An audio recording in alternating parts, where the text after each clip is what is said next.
검은 대륙 아프리카에서 선교를 하던 리빙스턴은 자주 죽음에 직면을 하게 됩니다. 맹수인 사자의 어금니에 팔을 물리는가 하면 악어가 득실되는 강에서 몇 시간씩 뗏목을 만들기도 하고 칼라리 사막에서는 처자까지 함께 목말라 죽을 위험에 놓이기도 했었습니다. 그러나 그는 아직 할 일이 남아있는 자는 하나님께서 그의 생명을 지켜주신다라는 확신에 차 있었기 때문에 결코 두려워하지 않고 사명을 감당했다라고 말을 합니다. 우리가 살다 보면 여러 가지 어려움이 닥칠 수도 있고 문제가 있을 수도 있고 가는 길이 어려울 수도 있습니다. 그때마다 우리는 늘 우리의 생명을 주시고 또 영생을 주시고 결국 우리와 함께 하실 예수 그리스도 그리고 성령 하나님의 함께 하심을 느끼며 믿으며 살아갈 때 그 모든 어려움들을 이기게 될 것입니다. 자, 오늘 우리는 아론의 지팡이에 관해서 말씀을 나누고자 합니다. 오늘 여러분이 잘 아시는 것처럼 아론의 지팡이는 이렇게 싹이 나옵니다. 여러분 지팡이라는 거는 원래 막대기하고는 다르죠. 원래 이스라엘 목자들은 막대기와 지팡이 갖고 있습니다. 막대기는 뭐냐? 늑대나 이리 같은 그런 산짐승들이 와서 저기 할 때 걔네들 내쫓는 거. 그러니까 좀 짧아야 그게 지금으로 말하면 야구 배트 같은 거래야지 휘둘러서 팰 수가 있죠. 그러니까 그건 막대기입니다. 짧은 거죠. 지팡이는 뭐예요? 이렇게 막 긴 거 있죠. 뭐 삼장법사가 드는 것처럼 모세가 들었던 것처럼 아론이 들었던 것처럼 이렇게 큰 거는 지팡이입니다. 근데 그 지팡이는 특히 오래된 나무죠. 근데 거기서 싹이 나게 되는 사건이 있어요. 자, 이 싹난 지팡이는 왜 싹이 났을까요? 그것은 예수 그리스도를 상징하기 때문입니다. 예수 그리스도께서 우리를 부르시고 하였기 때문에 그런 겁니다. 그러면 싹난 이 지팡이와 예수 그리스도가 어떤 관련이 있느냐? 그거는 예수 그리스도는 아론의 지팡이와 마찬가지로 구별되어 즉 대제사장의 직분의 사명을 맡은 그런 분이었습니다. 그리고 그럼에도 불구하고 예수 그리스도는 평범한 지팡이였습니다. 마찬가지로 그분은 우리에게 평범한 인간의 모습을 입고 오셨고 또 예수 그리스도는 다른 지팡이들과 함께 장막 안에 놓여졌는데 예수 그리스도께서도 두 명의 제수들과 함께 십자가에 못 박히셨고 또 들림, 즉 부활 승천하시죠. 그 다음에 아론의 지팡이와 마찬가지로 예수 그리스도는 다시금 들림 받았죠. 이런 점 때문에 이 싹난 지팡이는 예수 그리스도를 상징한다. 우리는 이렇게 말을 할 수 있습니다. 자, 오늘 이 말씀에서 여호와께서 모세에게 말씀하여 이르시되 이러죠. 그러니까 뭐 옛날 성경에는 우리가 가라사대 이렇게 했죠. 그러니까 왜 우리가 날일자 옆으로 길게 쓰면 가로왈 이렇게 하고 왈 하죠. 뭐 공자왈, 맹자왈. 그러니까 하나님 왈 이런 거죠. 옛날 말로 하면. 그러니까 하나님이 모세에게 가르쳐서 가라사대 말씀하여 이르시되 하고 시작하는 겁니다. 그러니까 여호와의 명령이 있었기 때문이죠. 그러니까 믿음이란 뭔가요? 명령이란 한마디로 하나님의 신의 명령에 따라서 사는 게 믿음입니다. 그러니까 성경에는 여러 가지 약속이 있죠. 그거를 압축해갖고 하면 어떤 학자는 365가지의 율법이 있다 이렇게 말을 하기도 합니다. 우리 뼈 숫자도 365개다 이렇게 말을 하는데 하여튼 이게 몇 개냐 하는 건 중요하지 않습니다. 중요한 건 하나님의 명령, 율법, 복음이 있다는 거죠. 그러니까 여호와께서 모세에게 일러 가라사대 이러면서 너는 이스라엘 자손에게 말하여서 조상의 가문을 따라 지팡이 하나씩을 취하고 조상의 이름을 지휘관을 거기다 한 마씩 써라 이거죠. 그러니까 여러분 요즘 우리가 최근에 북한과의 전쟁이 이렇게 됐었죠. 여러분 전쟁이라는 것은 참 아주 비참한 것이고 굉장히 참혹한 것이죠. 인간에게 있어서. 물론 그 와중에 아름다움과 사랑도 있긴 하지만 이 전쟁 자체는 사실 굉장히 슬픈 겁니다. 근데 그 전쟁에서 영웅이 되는 사람들 있죠. 이순신 장군도 그랬고, 넬슨 제독도 그랬고, 여러 가지 전쟁마다는 영웅이 나오기 마련입니다. 그런데 그 전쟁에서 말이죠. 여기는 지금 싸우기 힘드니까, 나는 못 싸우겠습니다 하고 돌아서면 어떻게 됩니까? 그럼 이 불법에 따라서 즉각 거기서 그냥 사형을 시킬 수 있죠. 그냥 지휘관이. 왜 그러죠? 전쟁 상황이라는 거는, 나는 무서우니까 돌아갈래요? 군인이 만약 그런다고 생각해 보십시오. 어떻게 되겠습니까? 있을 수 없는 일입니다. 전쟁은 내가 죽을 걸 알아도 내가 가는 겁니다. 그게 전쟁이고 군인의 사명입니다. 그러니까 지휘관은 그 목숨을 가진 자입니다. 그러니까 사실 지휘관이라는 것은 우리가 일반적으로 군대에서 그냥 박스에 굴리고 야 이 새끼야 저 새끼야 뭐해 하면서 그런 군림하는 지휘자가 아니고 정말 그 강제구 소령인가요? 수류탄이 이렇게 떨어졌을 때 자기의 몸을 던져갖고 부하들여 살리는 그런 살신성인의 정신을 가진 자가 진실된 지휘자인 거죠. 그러니까 지휘자, 누구의 부대, 롬멜의 부대, 이순신의 부대 이렇게 부를 수 있는 것은 단지 그를 영웅시하거나 이런 걸로만 끝나는 것이 아니고 실제로 그래야만 하고 정말 그 자기 장군, 자기 대장만을 믿고 앞으로 나가는 것이 전쟁입니다. 그런 믿음이 있어야 되는 거예요. 만약에 전쟁이 났는데 지휘관은 저 멀찍이 총도 안 닿는 먼 쪽에서 이쪽으로 가라 저쪽으로 그런다고 되지 않죠. 전쟁이라는 건 선봉에 쓰는 겁니다. 앞장서서 나를 따르라 이게 전쟁이 되는 거지. 저 멀리 뒤에서 절로 가 그런다고 그게 가지겠느냐. 그런 전쟁은 절대 승리하지 못하는 것 아니겠습니까? 그래서 그 지팡이에도 지휘관, 그 민족의 지도자, 지파의 지도자들을 하나씩 써라 이렇게 씁니다. 그 12지팡이를 그걸 하나님 앞에 두게 합니다. 그걸 어디다 두느냐? 증거계 앞에 두라는 거예요. 증거계라는 게 뭐예요? 말씀판이죠. 시내 산에 올라가서 모세가 들고 내려온 10계명이 적혀있는 2개로짜리 돌판인 거예요. 돌판. 그 돌판이 증거계에 있는데 그 앞에 하나님 말씀 앞에 민족의 지도자 이름을 새긴 지팡이를 둬라. 이게 이 얘기 초점은 뭐예요? 모든 사람이 그렇지만 특히 지도자는 말씀 앞에 바로 서야 한다는 것이죠. 하나님 앞에 바로 서지 않으면 그것은 되지 않는다는 것입니다. 자, 이스라엘 백성이 안고 있는 여러 가지 문제점이 있었습니다. 여러분 그건 뭘까요? 그거는 좀처럼 그들의 믿음이 변화되지 않는다는 겁니다. 그들은 어려움이 생겨도 저기 해도 하나님만 찾고 이래야 되는데 잠깐만 적어대면은 조금만 적어대면은 그냥 하나님한테 불평불만하고 아론 모세에게 막 불평불만하고 그게 이스라엘이에요. 지금까지도 그랬는데 이게 사실은 애굽에서 가나안 들어가기 40년 동안도 항상 그랬고 그 이후에도 오늘날까지 우리의 모습이 바로 그런 거예요. 이게 좀 뭔가 좀 문제가 생긴 것 같고 잘 안 되는 것 같으면 하나님한테 불평하고 불만하고 그게 인간의 모습이라는 거죠. 그렇기 때문에 증거계 앞에 지휘관의 이름을 새긴 그 지팡이를 가져오게 하는 거죠. 그래서 그 사람의 이름들은 뭐예요? 그 사람의 전인격을 나타내는 거죠. 그리고 민족 혹은 지파를 대표하는 것이 바로 그 이름입니다. 그래서 이름이 중요한 거죠. 우리가 이름을 어떻게 짓느냐? 사람 이름 중에 여러분 아닌 사람도 그런 게 있지만 모든 사람들의 이름이 다 존귀하고 귀하고 예쁘고 잘되라고 이름을 지어주는 이름들이지. 그러니까 뜻이 좋죠. 옛날 여러분 역사 공부하면 옛날 우리 선조들의 이름 중에 박팽년 이런 발음은 안 좋은 이름들이 있어요. 그러나 그 이름들의 뜻은 굉장히 좋죠. 뜻이 좋으니까 그렇게 다 이름은 다 뜻이 좋은 거예요. 그러니까 그 이름이라는 건 그 사람과 그 사람의 전인격을 대표하는 거기 때문이죠. 그래서 그것을 갖다 놓게 하죠. 자, 그러면 하나님께로부터 선택받은 이 지팡이의 지표는 무엇입니까? 그것은 레위를 위하여 낸 아론의 지팡이에 우미 돋고 순이 나고 꽃이 피어서 살구 열매가 열렸다. 이게 민수기 17장 8절에 나와 있죠. 근데 이거 비밀의 이루어졌지만 비밀로만 간직되지 않았습니다. 왜냐하면 그게 비밀이야. 다 이렇게 나죠. 지팡이 싸게 난 걸 사람들이 보게 되지 그게 싸게 난 소식을 듣게 되지. 그게 모를 리가 있겠습니까? 여러분 우리가 복음을 듣게 된 것도 결국 정말 여기서 지금 비행기를 타고 가도 정말 열몇 시간을 가야 하는 이스라엘인데 그것도 이쪽으로 온 게 아니고 서쪽 방향으로 해갖고 미국을 통해서 우리가 복음을 들었지 않습니까?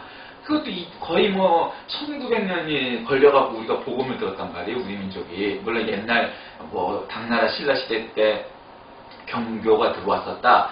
그런 영향은 있지만 본격적으로 우리가 근세에 들어서 그런 복음을 따지는 말이죠. 그러니까 이 싹이 난 이 여호와께로부터 선택받은 지팡이 징표는 무엇을 상징하느냐? 첫 번째는 생명입니다. 하나님의 은혜로 우리는 생명을 얻게 되죠. 그러니까 생명이란 건 뭐예요? 오직 신만이, 하나님만이 우리에게 주시는 능력이죠. 그러니까 생명은 하나님이 주시는 거예요. 여러분 생명을 만들 수 있는 사람이 있나요? 없어요. 저는 요즘 복제 기술, DNA 이런 것들 많이 발전할 겁니다. 아마 수백 년이 더 흐르면 우리 팔이 자르면 그 팔을 똑같이 재생해서 팔을 갖다가 붙일 수 있는 기술도 만들어낼 수 있을 겁니다.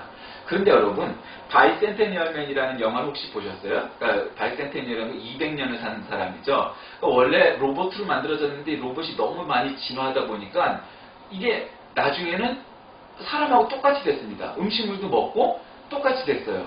그런데 자기 주인 집에 딸을 사랑하게 되죠. 근데 그 딸은 이미 저거됐고 그 손녀딸과 결혼하게 됩니다.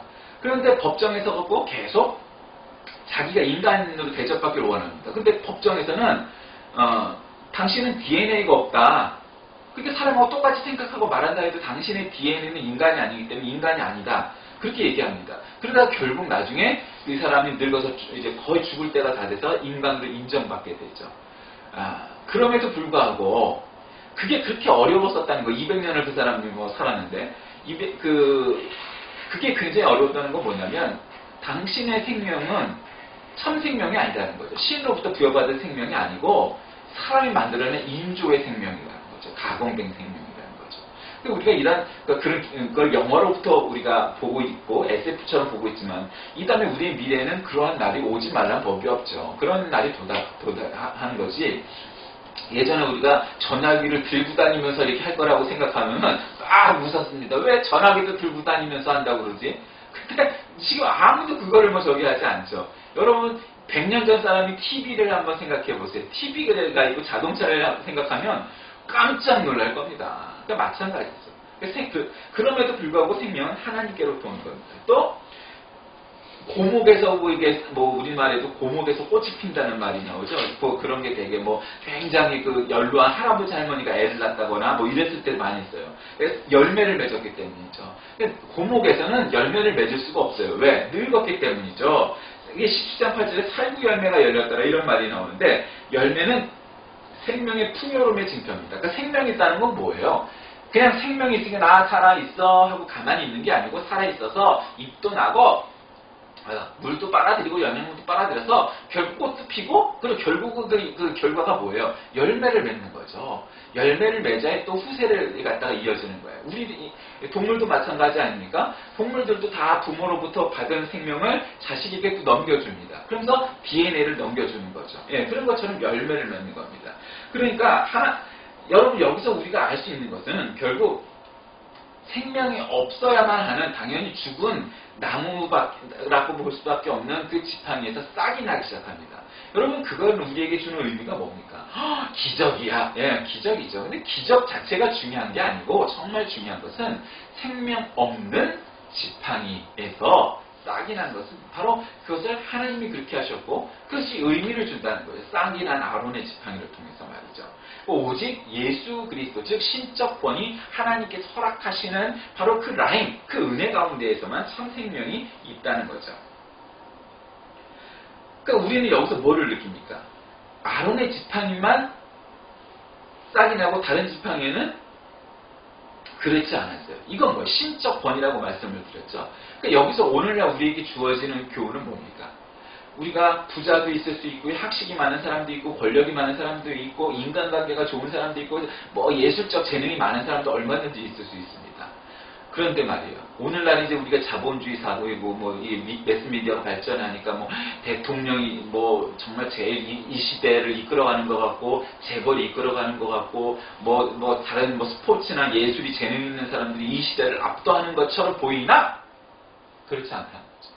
역사를 움직이는 것은 그리고 이 시대를 움직여 가는 것은 사실은 그렇게 그렇게 유명한 사람들이 아니라 사실은 소리소문 없는 보통 사람들일 수도 있고 또 사실은 하나님이 이 시대를 이끌어 가신다는 사실이죠. 거기에는 생명이 없고 참 능력이 없다는 거죠.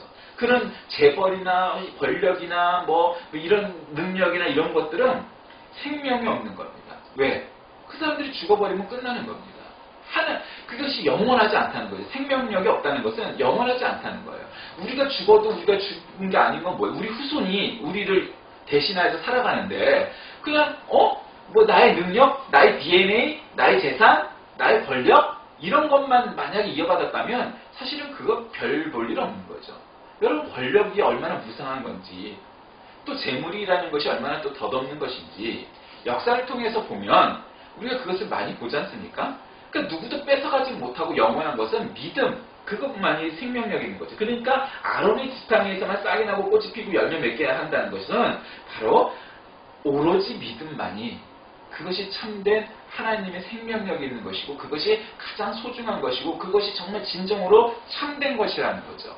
우리 눈에는 뭐 눈에 보이는 것들이 그거 참된 것 같고 좋은 차 타고 부자가 되고 권력이 있고 뭐 재능이 있고 막 이런 것들이 화려해 보이고 하니까 그것이 그렇지만 사실은 보잘것없어 보이는 믿음이 참 가치를 가졌다는 거죠. 그럼 이렇게 하나님께로부터 선택받았음을 증거하는 지팡이 위치는 어땠습니까? 그 지팡이는 하나님 앞에 놓여집니다. 민수기 17장 10절에 여호와께서는 모세에게 이르시되 아론의 지팡이는 증거기 앞으로 도로 가져다가 거기 간직하여, 이런 말이 나오죠. 우리의 새로운 생명과 열매가 우리에게 남아있기 위해서는 이 생명과 열매의 근원이 되시는 예수 그리스도 항상 가까이 있어야 되죠.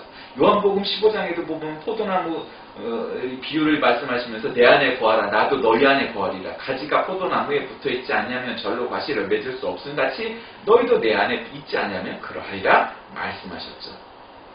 그런데 이건 우리에게 이 아론의 지팡이가 주는 교훈은 뭡니까? 패역한 자에 대한 표징이죠.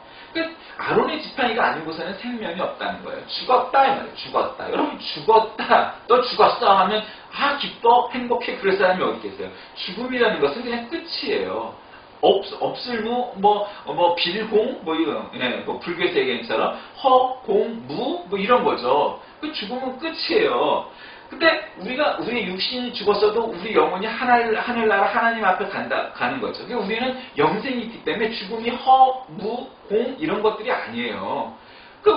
우리 육신은 당연히 흙으로부터 왔으니 흙으로 돌아가지만 우리 영혼은 하나님 만나러 가는 거죠. 그러니까 예수 그리스도를 믿어야 하는 이유는 바로 그런 거예요. 예수 안 믿으면 그냥 영사죠. 영혼이 그냥 죽는 거예요. 죽었다는 게 그냥 그때부터 아무 생각 없이 편안히 죽으면 되는데 그게 아니라 지옥 가는 거지, 한마디로 말하면. 그런데 영생이 없으면 그 삶이 무슨 의미가 있겠어요. 자, 그러니까 이런 아론의 쌍난 지팡이가 이렇게 우리에게 주어진 이유가 있습니다. 그러니까 상습적으로 이 죽음을 들먹인 이스라엘 백성들이죠. 그러니까 하나님의 그 간섭으로 고라일 땅의 반역 사건이 결국 최종 해결됩니다. 하나님이 모세가 아론이 이러면서 그래서 아론의 권위의 신성성이 확인된 후에도 이스라엘 백성은 자기 생각으로 돌아가지 못합니다. 그러니까 우리가 꾸준히 아니 어떻게 우리는 이제 거시적으로 통시적으로 이 역사를 보고 있으니까 어떻게 이스라엘 백성들은 그렇게 하나님이 기적을 보여주시고 또 벌도 주시고 그러니까 상과 벌을 한꺼번에 막 이렇게 보여주시는데도 꾸준히 반역을 일삼고 꾸준히 불신을 행하고 꾸준히 우상 숭배하고 너무 노뱀을 만들지 않나 금송아지를 만들지 않나 별짓거리를 다 하는 거죠. 그런 모습 속에서 어리석고 무지한 겁니다. 참 저는 오늘날 현대인들에게 몇 가지 아쉬움이 있어요. 그 중에 하나가 정치적으로 1번이 아니면 죽음을 달라 2번이 오로지 선이다 이런 걸 막 목숨 걸고 피똥 싸면서 막 하는 사람들 있죠. 이해가 안 돼요. 아니 그 사람들이 우리를 정말 진정으로 대변하는 것도 아닌데 왜 1번의 목숨을 걸고 2번의 목숨 걸어?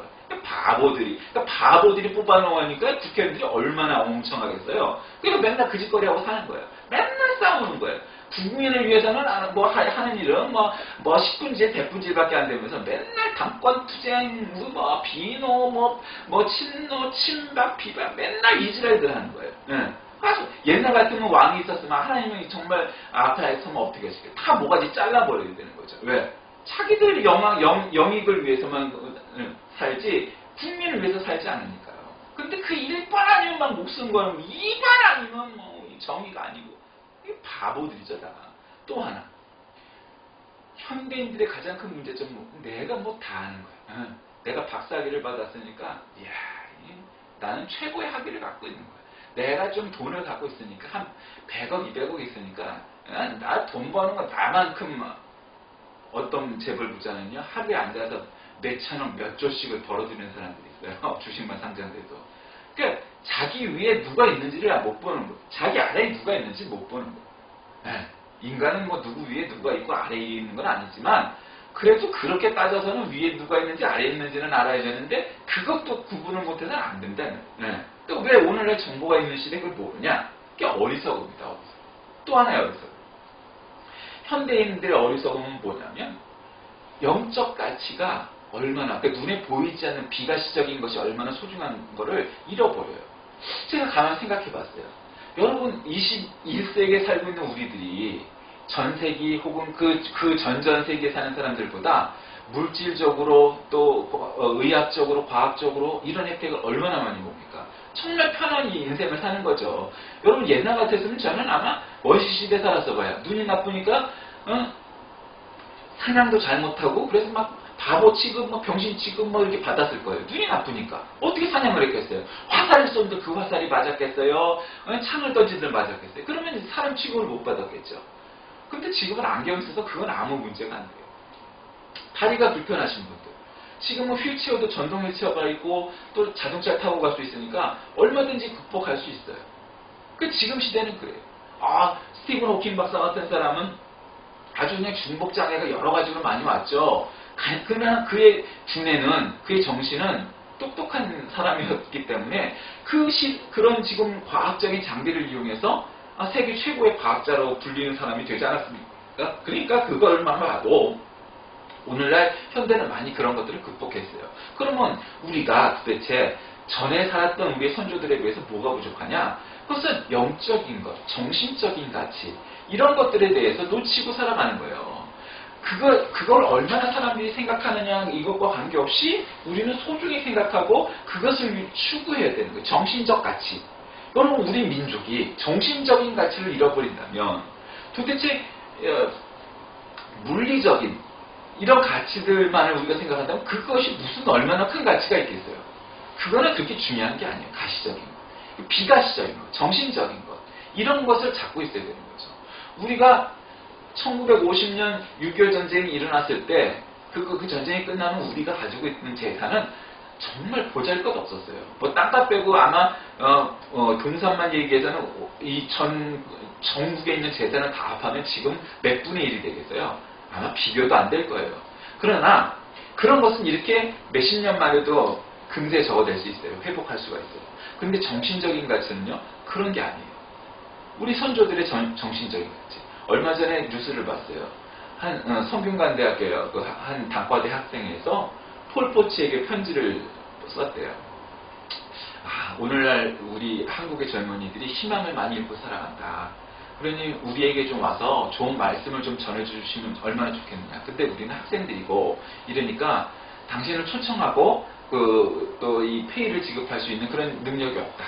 그런데 폴포치가 그 편지를 읽고 감동을 받아서 그 성균관대학교에 와서 자기 장비로 시설을 다 하고 인력을 꾸려갖고 노래도 불러서 콘서트도 해주고 또 대담도 나눠주는 그런 일을 했다는 거예요.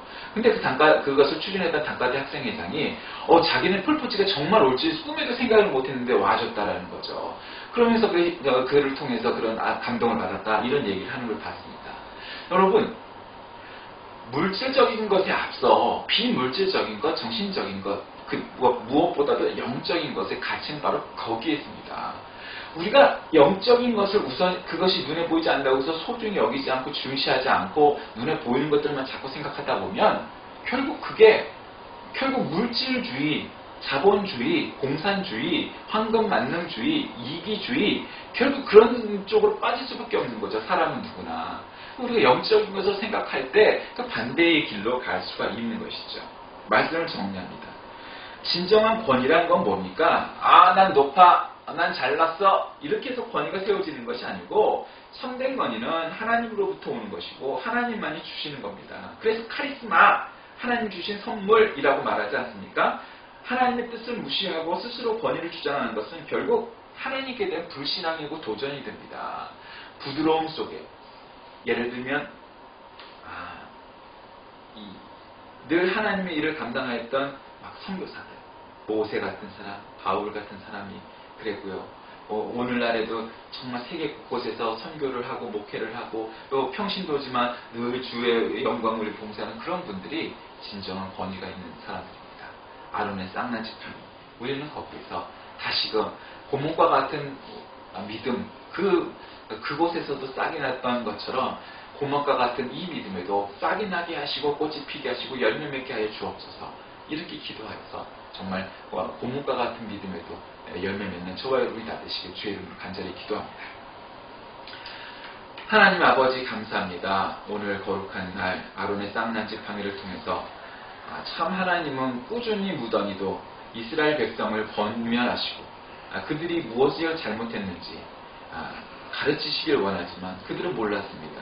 결국 12개의 그 지팡이 속에서도 오직 아론의 쌍난 지팡이만이 싹이 났고 결국 열매 맺고 할 수 있다는 것을 보여주셨던 것처럼 오늘 우리에게도 돈이나 힘이나 또 다른 어떤 것이 아니라 오직 믿음, 오직 예수만이 우리에게 참 생명과 믿음이 된다는 것을 믿고 깨달아 그 영적인 것을 추구하며 살아가는 하나님의 자녀들 되게 인도하여 주옵소서. 예수님의 이름으로 간절히 기도드립니다. 아멘.